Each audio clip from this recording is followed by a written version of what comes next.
Fellas, AC here, welcome to another review. Encre Noire. Encre Noire EDT is a legendary fragrance. Absolute world famous. Everybody talks about it, and it's a surprising fact that I have not reviewed it yet. So my favorite Encre Noire, the four flankers now, is this. I absolutely adore this fragrance. This is obviously the wearing tells you. This is one of my absolute favorite. This is the fragrance that came the last actually there's a new one. So this is second last in the flankers line. But Encre Noire, let's talk about Encre Noire. I've done a comparison between Encre Noire and Chanel's Sycamore. I think this is an extraordinary fragrance and it should be reviewed. I haven't reviewed it, so I have to change that, and today I'm going to do that. So Encre Noire came out in 2006 and the parfumer is Nathalie Lorson. And as you all know, I have massive amounts of regards for that lady. She creates outstanding fragrances which are in budget. So if you're on a budget, you need to contact Nathalie Lorson to deliver an absolute masterpiece. And she does it more often than not. So, Encre Noire, let's start. In French, Encre Noire means black ink. And this is what she's tried to do here. I don't know why she's called it black ink, because it smells nothing like black ink, to me at least. But it's a gothic scent. You know, the moment you spray this, you can smell immediately that it's a classy, high quality, niche level fragrance. The moment you spray this, I mean, this decant is really old. I mean, this is 2015, I think, decant. You spray this and you know that you're smelling, if you didn't know this was a 30 pound, 20 pound fragrance, you could be easily fooled that this is a very expensive fragrance. This is how it smells. So what does it smell like? It smells of no sweetness. There is absolutely zero sweetness. It smells like a Baroque sort of Gothic style something. It evokes emotions of grey. And basically what I'm smelling is lots of Isoe Super, a very earthy, rooty vetiver, very, very serious kind of a dry vetiver. The fragrance is bone dry. And if I focus, then cypress, green cypress, fresh, airy.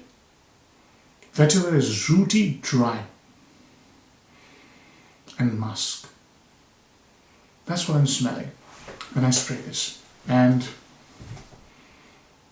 maybe a slight hint of lemoniness, almost like Isoe Super. Isoe Super has that cedar-like lemoniness.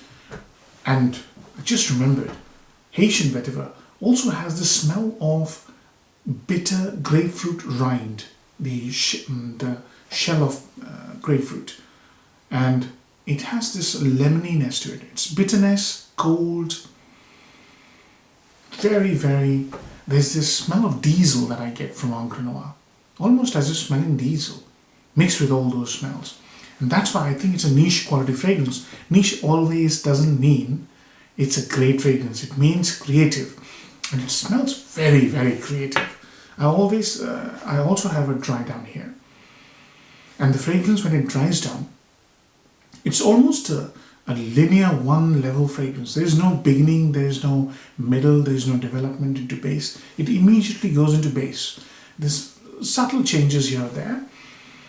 And the fragrance basically in the late stages becomes a little bit more rooty, a bit more gothic, a bit more dark.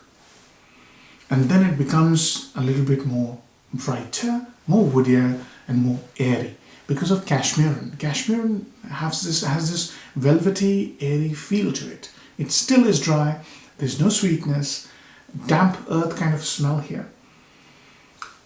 And that's how the fragrance basically is the life cycle of the fragrance. And I'll tell you something, this fragrance reminds me of my time when I used to commute to London. You know, autumn is a time when it rains a lot in England, and in the whole of UK. And I remember I used to start very early, so I would walk when it was dark, I would come back when it was dark to the station. And the walks I used to take were long walks because after a full day's work, I just wanted to rejuvenate myself. And sometimes this fragrance reminds me of those walks because sometimes it would be quite damp, little, drizzle in the air, and then slowly during that walk, the drizzle would stop and it will get a little brighter, or sometimes the same day coming back, I would get a little brighter shade of the same area. Or if it's dark, I probably wouldn't see anything. But sometimes, you'd get that feeling, or you'd see daybreak and it has been raining and it just brightens up a little bit. This fragrance towards its end and during its development reminds me of those walks in autumn. Rainy, damp, dark, grey. I'm making it sound miserable. It's not. It's a very, very good fragrance. It's just that this fragrance conjures up grey, misty, dark days and evenings. It's unmistakable. I mean, this is a proper Halloween's fragrance. So, upsides and downsides. This is one of the most creative fragrances you will smell for very little money. And the second upside is that the value for money is absolutely insane. For 20 to 30 pounds, this you can get this even now between 20 and 30 pounds. This fragrance reminds me of Chanel's Sycamore, which is 175 pounds for 75 ml, maybe 200. It's insane, the value for money. The creativity is amazing. The quality, the blending is off the charts, right? Downsides. It's a very broody scent. This is nothing like a fresh milky green vetiver with, grapefruit and all the citruses. No. This is a broody kind of a fragrance. It can really affect you if you're not a jovial kind, right? That's a downside. When I'm praising this, I also have to mention that don't just go and pick it up if you're not in the mood to wear brooding, serious kind of a fragrance. The second downside, I would say, is the expectation. This is the thing, it's such an iconic scent. You approach this fragrance from an expectation of smelling a masterpiece, and you suddenly see this is absolutely gothic dark.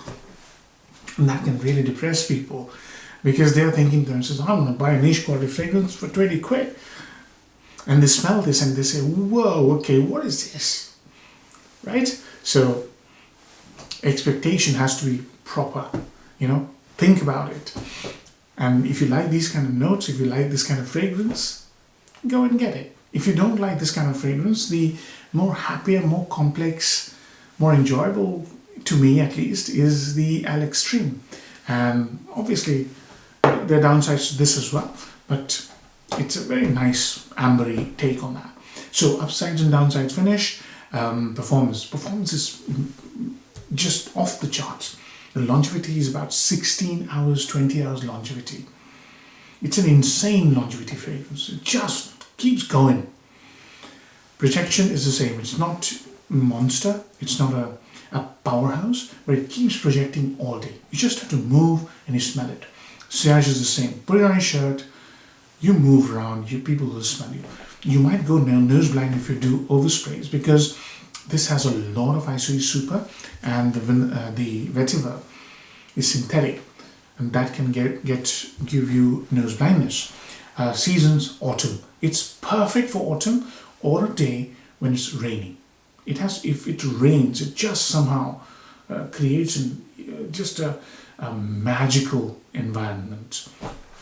Compliment factor, low. I don't see you getting a lot of compliment wearing this. It's a low compliment factor. You might get a compliment, who knows, but this is not made for compliment. This is a concept, dark ink, and the composition is exactly like that. So you wear this fragrance to enjoy the art. It's a cult classic. So it's for enjoyment of the art of perfumery. Seasons I've covered, age groups 35 plus, 40 plus, or anybody who likes dark, gothic fragrances. It could be a 20-year-old who is quite interested in gothic stuff. they can wear this fragrance and they'll just fit in. Absolutely brilliant. So, is it a daytime or a nighttime? Anytime. You can wear this daytime, nighttime, no problem. It smells good. You have to be in the mood to wear this fragrance. Occasions, where do you wear this fragrance? You can wear this fragrance anywhere. If you watch the sprays, you can wear this to work. It's a slightly broody, serious, aloof kind of a scent. And that's why I gave you the example of London. Because London is a sort of an aloof place, but it's also a very magical place, right? And you can wear this to work. You give a sort of an impression of a person who is slightly detached, but still approachable, still nice, still presentable, a little detached if you don't overspray it. Will I advise you to wear this to a first date or a regular date? Maybe not. Friend circle, if you're annoyed with them, then yeah. If you really want to cast the impression of a highly friendly person, don't wear this. That's what I would say. Where else? When it's raining, you can't go out. You're at your place with a book, or you're doing your chores. You can wear this, and you will love it. It has a certain feel of melancholy. That's why I'm saying that. Value for money, very high. Very high. You'll have to look for occasions to wear this. But if you do find, you'll find the value for money is tremendous. How many marks am I going to give it? It's a cult classic. So cult classics are, they're not open to criticism, right? It's a classic. Everybody acknowledges it's a work of art. Everybody knows and thinks that it should be appreciated for what it is. And from that standpoint, I'm going to give it an 8 out of 10. It's a cult classic. It is a fragrance which will teach you a lot about various facets of vetiver and woody scents. It's a woody vetiver, dark woody vetiver, and it will teach you a lot about compositions that have not been created solely for the purposes of getting a compliment. This is a composition which is basically art in a bottle, and it's by a master parfumer who I respect deeply. 8 out of 10. Hope you enjoyed this review, fellas. Take care. Bye-bye.